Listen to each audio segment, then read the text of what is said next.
Southern Namibia to Cape Town begins with a flight into Walvis Bay.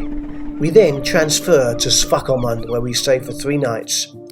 After this, we head for the iconic dunes of Sossusvlei, where we stay for 2 nights. Our journey then takes us on a beautiful drive to the harbour town of Luderitz, where we stay for 2 nights. After Luderitz, we head for the spectacular Fish River Canyon. We then move deep into the Kalahari Desert for a stay of 2 nights. The tour then crosses into South Africa, where our destination is the Kalahari Transfrontier Park. After 2 nights here, we head south to the town of Appington on the banks of the Orange River. The tour then heads west to the Cape Flower towns of Springbok and Van Rensdorp. We have a leisurely 2 nights in each of these towns before heading to the fishing village of Paternoster. From here, it's an easy drive to our final destination on the tour, Cape Town. The tour begins with a spectacular flight from Johannesburg to Walvis Bay.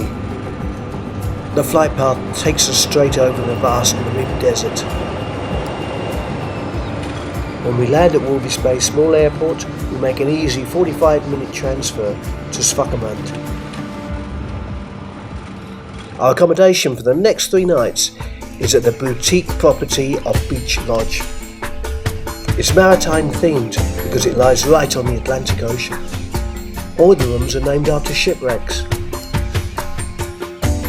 The next day, we start with an exhilarating adventure as we go off-road into the Namib Desert. In this vast sea of sand, we will discover that the desert is anything but devoid of life. This morning, our guides will uncover some of the desert's most startling inhabitants. This is a sidewinder adder, venomous and one of the fastest snakes in the world. It can live for 14 years and never touch a drop of water. It can completely submerge itself into the sand as it waits for its next prey.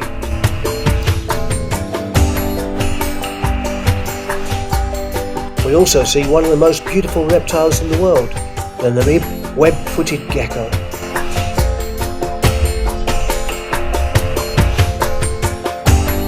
And if we're lucky, we can see the 8-eyed white lady spider. It rarely rains in this desert, but a fog all year round from the sea creates evolution at its very best, and an ecosystem that's teeming with life.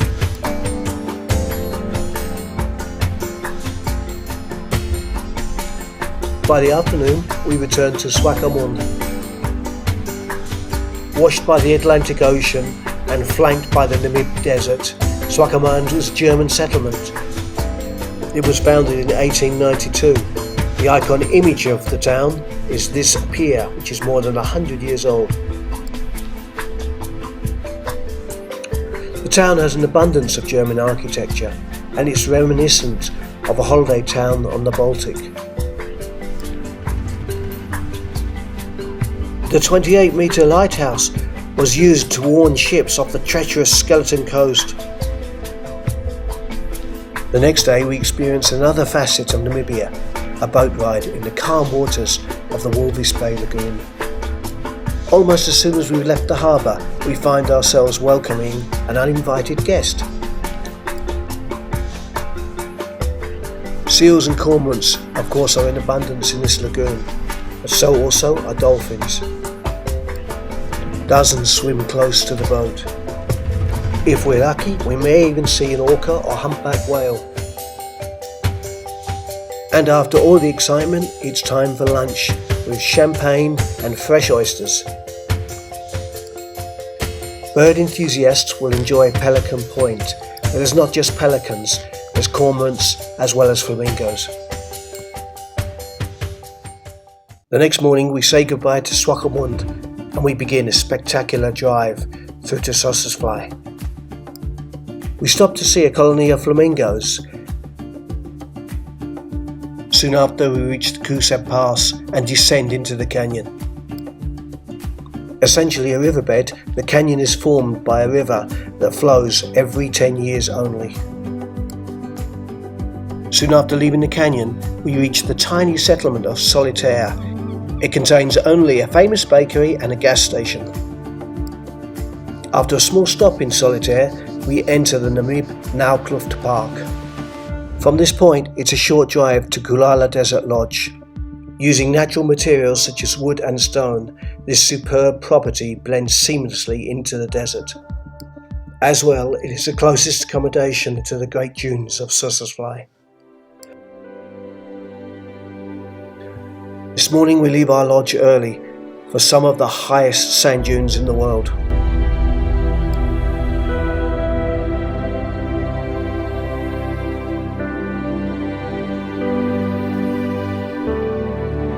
Some of these dunes reach nearly 400 meters in height, and the light in the early morning provides wonderful photographic images.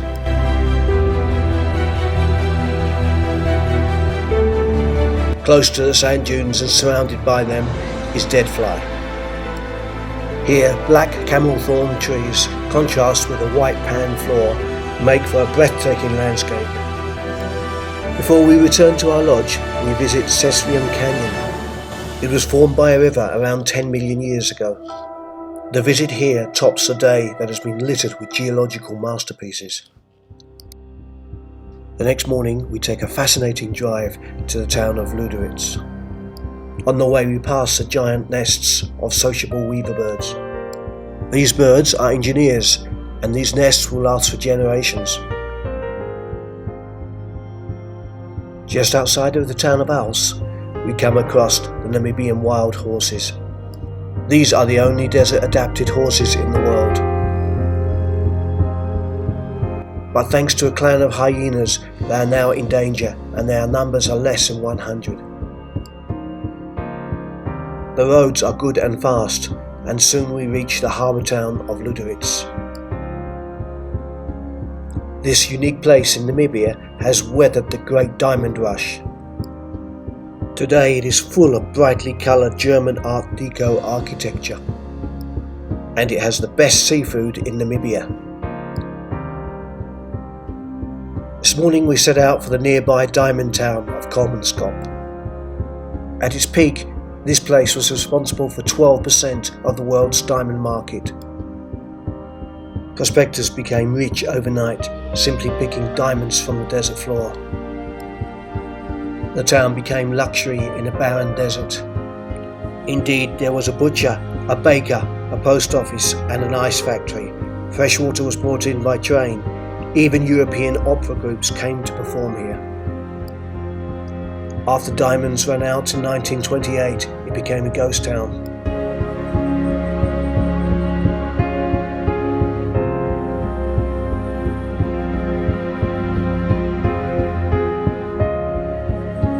Today, the dunes are slowly encroaching, filling the bedrooms and living rooms with sand.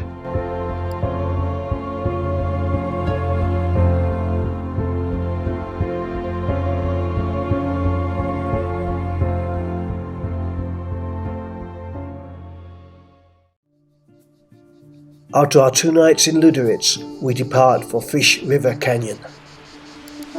And by mid-afternoon, we reach the turnoff for one of the most remarkable properties in Namibia.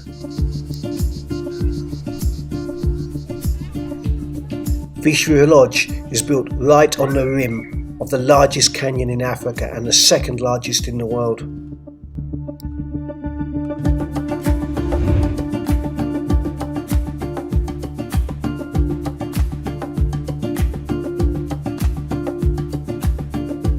The swimming pool has been brilliantly engineered and is supported by one of the cliffs of the canyon. Fish River Lodge has 18 villas, all with the most stunning sunrises and sunsets over the canyon.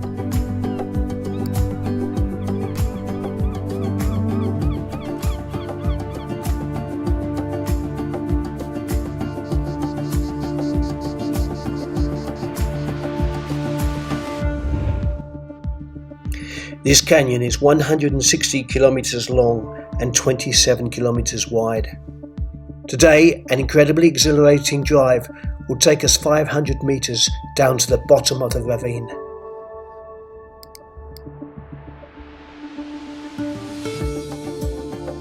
This morning our journey will take us into the Kalahari Desert. On the way we see a family of ostriches resting under the only tree in the vicinity. And for the first time we see the quiver tree, which thrives in arid conditions. These trees are the national symbol of Namibia, and they even feature on the currency of the country. By afternoon we reach the Kalahari Game Lodge, where we will stay for the next 2 nights. The Kalahari is rich in mammals, birds and reptiles, but our main focus is on the Kalahari lion. Of all the desert adapted animals, perhaps the Kalahari lion is the most interesting. A subspecies, the male lions are recognized by their black mane. They have longer legs and can go without water for 2 weeks and without food for 1. They can tolerate the extreme temperatures of the Kalahari, which ranges from -15 to +40 degrees Celsius. They have found a way to live in this seemingly uninhabitable environment.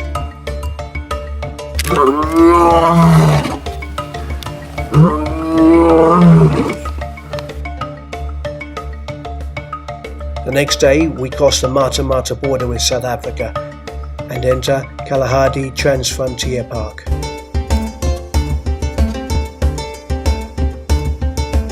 We stay at the Kaus Lodge for 2 nights. 12 chalets overlook a vast salt pan and waterhole. At night the skies are just immense.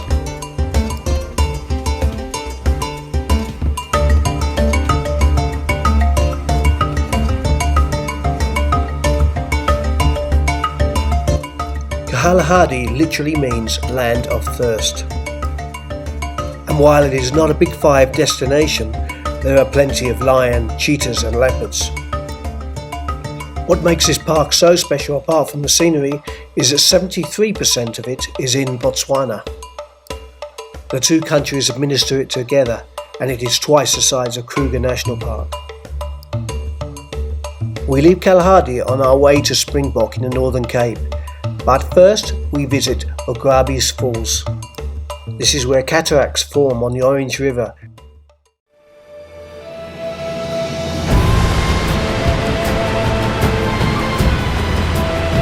This great river starts in the Drakensberg Mountains in Lesotho and will eventually flow into the Atlantic Ocean.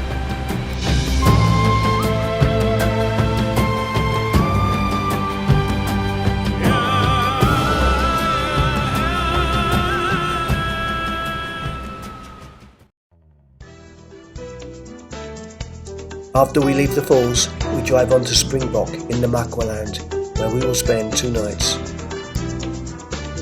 This is a very pleasant town, but our main reason to come here is because it's the start of the Cape Flower Route.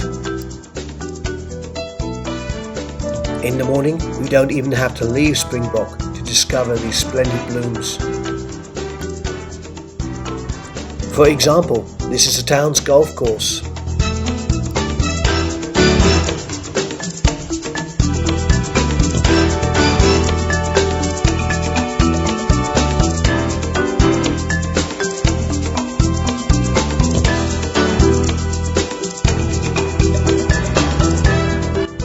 The timing of the tour is set for the wildflower season, because between the middle of August and the end of September, the semi-desert landscape is transformed into a kaleidoscope of colour.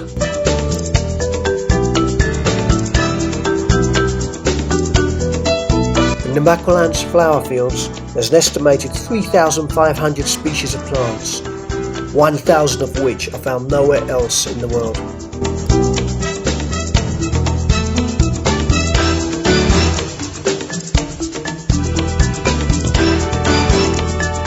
This morning we drive south to the small town of Van Rensburg in the Western Cape. Historical in its own right, this town is considered the hub of the Cape Flower Route. This morning we explore the 6,200 hectare Hampton National Botanical Garden. This area is known as the bulb capital of the world. Its soils contain startling numbers of geophytes, that is, plants that have underground storage organs. Here, even just one handful of soil can yield up to 100 geophytes. After our unforgettable time with the wildflowers, we head for one of the last fishing villages on the west coast of Africa, Paternoster.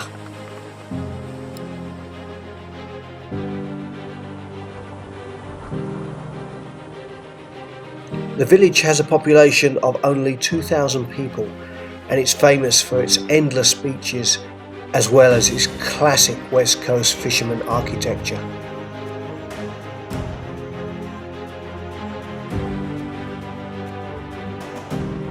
Paternoster boasts the best crayfish in all of South Africa, and it also boasts this wonderful world-class property in which we will stay for one night.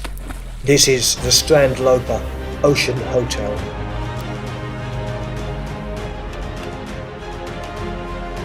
The next morning we make the 2-hour drive for our final destination, Cape Town.